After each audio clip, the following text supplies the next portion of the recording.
Okay. All right, so I think I'm live now. It says going live.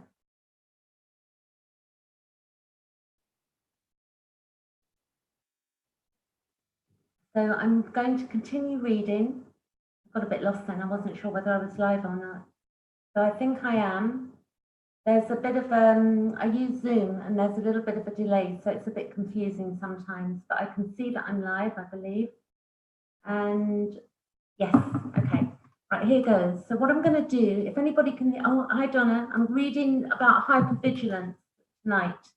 I'm going to get on with reading and then I'll look at my screen in a little while. So yesterday I was reading about hypervigilance from the book C-PTSD, but it's the Tao of Fully feeling. Pete Walker wrote the book Complex PTSD from Surviving to Thriving.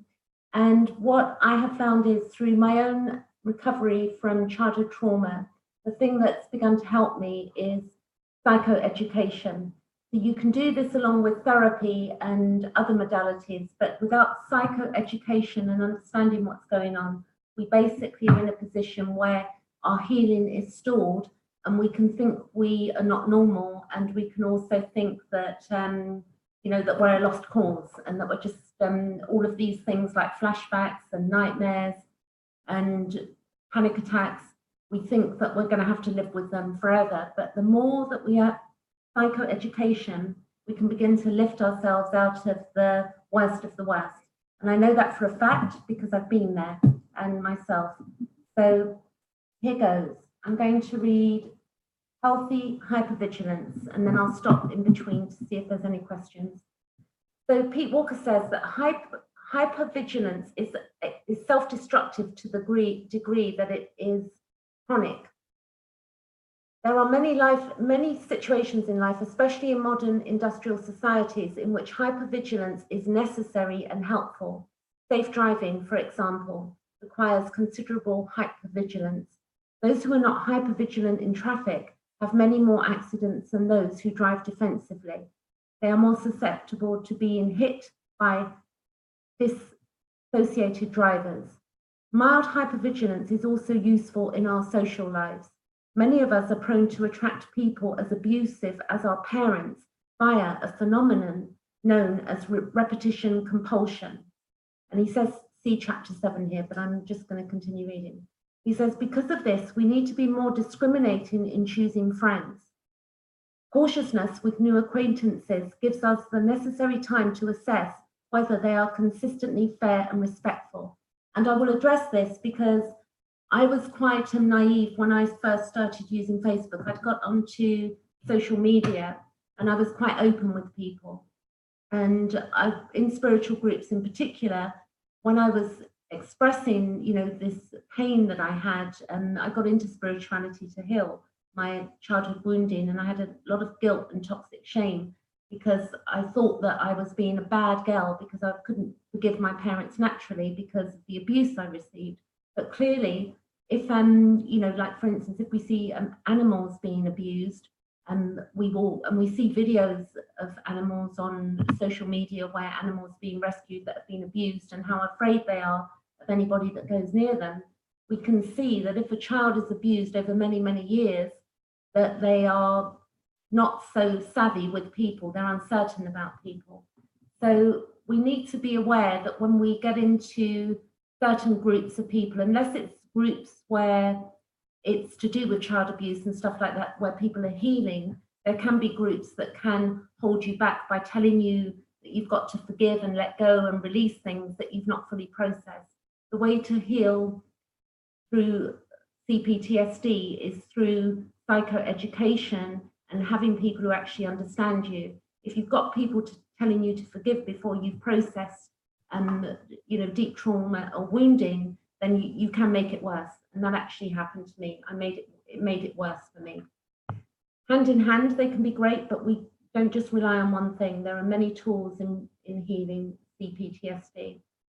He says here that some survivors shame themselves because they always feel hypervigilant around new people. Those of us who suffered long-term abuse need to accept that we may never feel relaxed around others until we get to know them well. The hypervigilant disassociation two-step. He says here, an adult can be habituated to both hypervigilance and disassociation. These defenses coexist in the survivor whose body is hypervigilant and tense and contracted, but whose awareness is disassociated and not preoccupied with careful watching. Most common is the survivor who switches rapidly from one defense to the other in an all or none manner. Hypervigilant to the point of exhaustion, he suddenly and silently drifts off far away into his own disassociated world.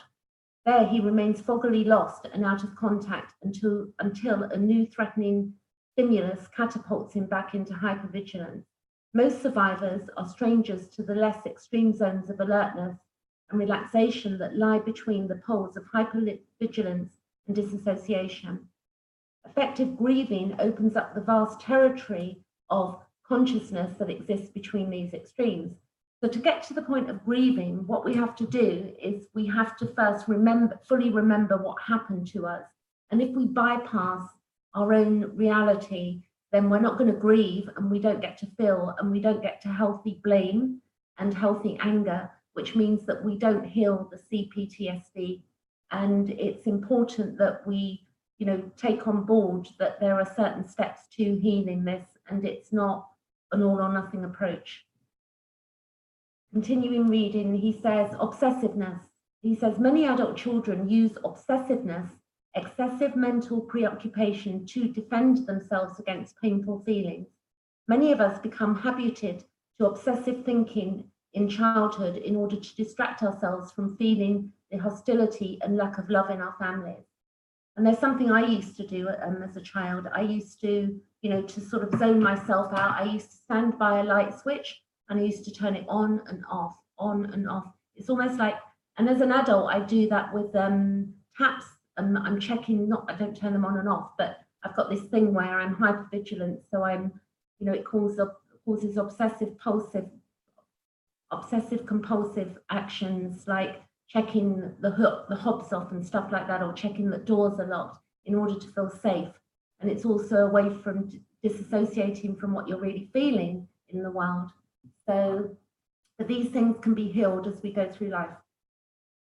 He says the most common form of obsessiveness, one that often passes as functional, is non-stop thinking. Obsessiveness are overbound to left brain process and consumed by overthinking. Many intellectuals are little more than sophisticated obsessives. Constant cognition renders them so feeling less that they match their boring and wearisome stereotype, constantly removing from their hearts and souls. They are without passion and less personally engaging than computers. So we can see that in society where people are constantly looking at their mobile phones, constantly, not being able to switch off. We've got how awful that our culture automatically deems intellectual accomplishment evidence of an evolved state of consciousness. In this excerpt from the autobiography, Charles Darwin laments about the fallacy of this evaluation, and I'm going to read that now. Charles Darwin. He says, my mind seems to have become a kind of machine for grinding general laws out of large collections of fact. But why this should have caused the atrophy of that part of the brain alone, on which higher tastes depend, I cannot conceive. The loss of these tastes is the loss of happiness, and may possibly be injurious to the intellect, and more probably to the moral character, by enfeebling the emotional part of our nature. I think also we've had a change of government. Somebody told me that we've got a new Prime Minister in the UK today, and I didn't know that until somebody told me, because I don't follow watching the news. So as an example, people can become very obsessed with what's happening with governments and politics, and all of this obsessiveness that we have that's over the top is basically stopping us from feeling our real feelings about our own lives. I'll go on reading. He says, I do not mean to imply here that being intellectual is always a defense or limitation. Intellectuals with intact emotional natures like John Bradshaw and Joseph Campbell are a joy to behold. Similarly, Geniuses like Einstein and Newton obsessed on matters of profound significance that made great contributions to humanity without sacrificing their diverse appreciations of life. Unfortunately, so for instance, being obsessed about the light bulb and making electricity was very, very much a good, needed matter. I'm quite obsessive about helping people with understanding C-PTSD. That's a good thing. I'm being of service to the world. So, there's healthy obsessions and there's unhealthy obsessions, and only we can identify that with ourselves by looking at our lives and objectifying how we're playing our lives out. He says here, unfortunately, these few seem to be the exception and not the rule. All too many academics and scientists hurt themselves and diminish their lives and their families' lives by over-focusing on the mental process. Strangers to heartfelt expression, they typically suffer great loneliness because they cannot connect emotionally with others. The most extreme form of obsessiveness is ritualized repetition of the same thought. As a young Catholic boy, I relied heavily on the distraction that came from the chronic obsession, Mary, Jesus, and Joseph, pray for me, when I was particularly anxious, when my forbidden rage or tears were stirring just below consciousness. I silently chanted this over and over for hours. I believe many, certainly not all, forms of prayer are a little more than obsessive defenses against feeling this anxious constant repetition of scripture or mantra is often unwittingly used to drive off demons of emotions. So, people who over meditate or over exercise or overdo anything, we can only watch ourselves. It's not about judgment, but clearly these are matters that we can look at to see where we're, opting out of life. He says the most prevalent self-destructive form of obsession is worry. At its most intense, this manifests as the catastrophic.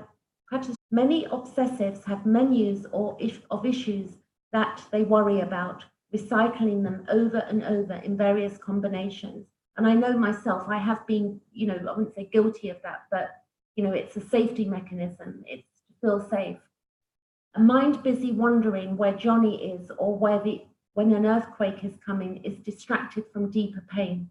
The author of an idle mind is the devil's worship.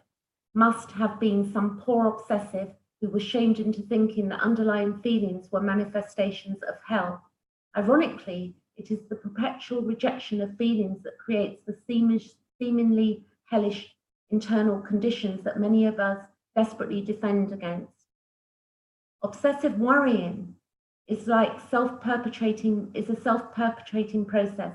In one of my worst phases of obsessing, I worried that I was not worrying enough whenever my perseverating briefly abated.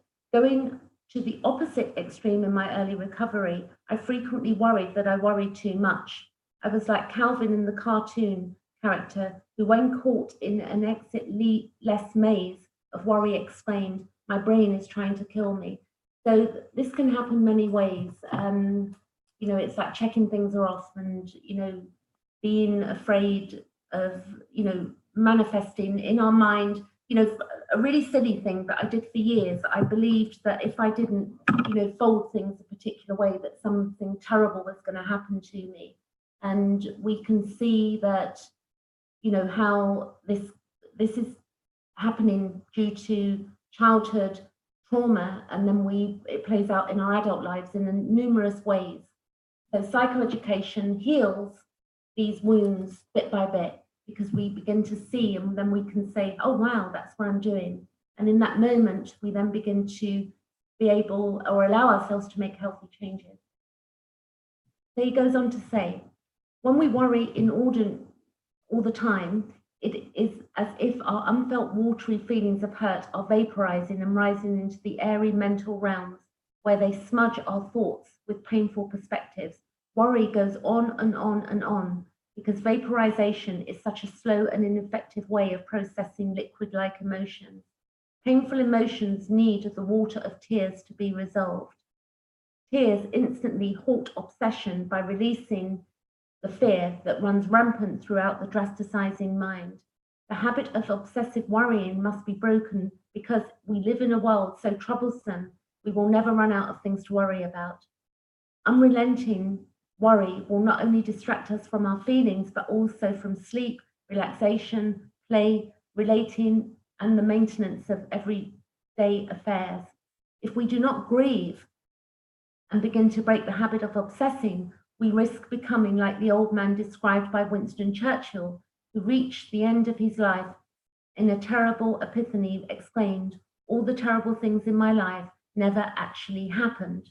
And I think we can all see how there are so many things we've worried about in our lives that have never happened. You know, you go to the doctor and have some tests, you think you're going to die of some terrible thing, you have blood tests, and we think that if we don't, you know, do something a particular way, that, you know, there's so much fear in us.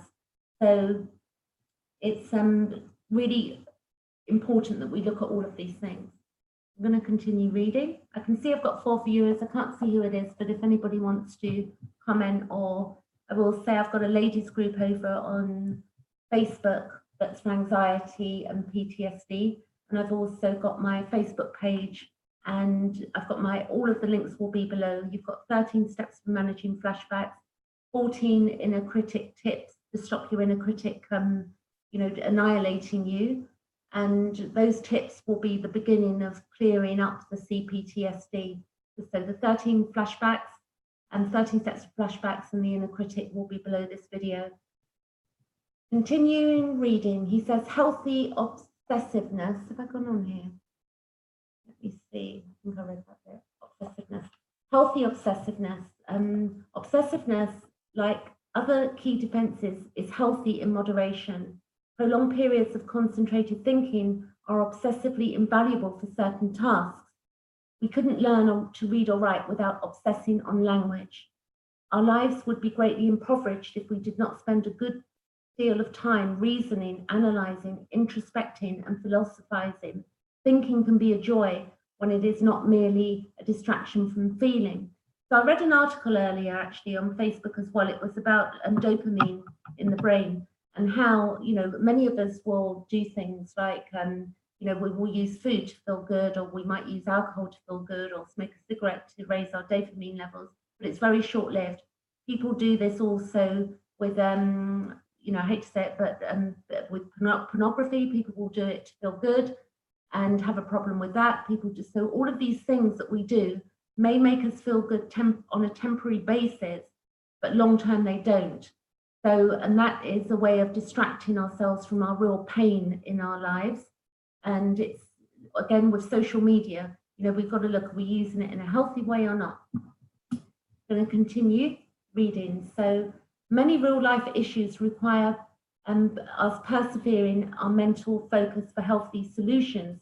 Creative worry is a term I've coined to describe the prolonged analysis of a complex issue or choice.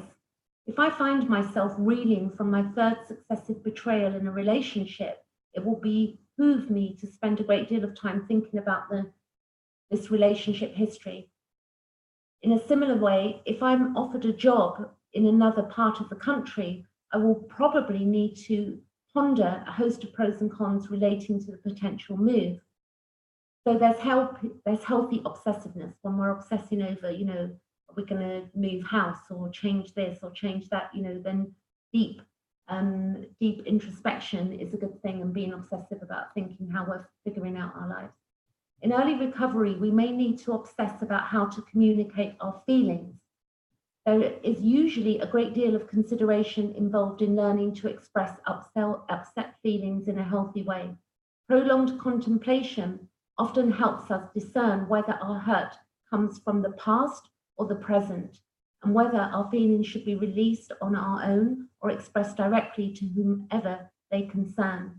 Wisdom is the most important decisions of life, sometimes only come from weeks or months of thoroughly examining all our options. And of course, in matter of great import, healthy conclusions and decisions usually ensue from weighing up all our thoughts and feelings about a given issue. So this means that, you know, looking at our lives in totality and getting help, and the anxiety and panic attacks will begin to, and the flashbacks will begin to improve as we understand psychoeducation. I feel that's it for tonight. It's quite late in London, but I didn't want to miss a day. And I hope this has been useful to anybody out there. If you want to check out below the links, and you can check PDF, you can print off the PDF that's attached in those links, so that you've got the flashbacks and the inner critic first port of call in getting rid of, not getting rid of C-PTSD, but healing the wound of C-PTSD and our childhood trauma. Okay, that's it. I'm ending for today. Thank you for watching, and I'll be back tomorrow with some more. I'll continue reading the book. I might choose another chapter tomorrow. I'm not sure yet, but I'll put a link out on my channel. Thanks for watching.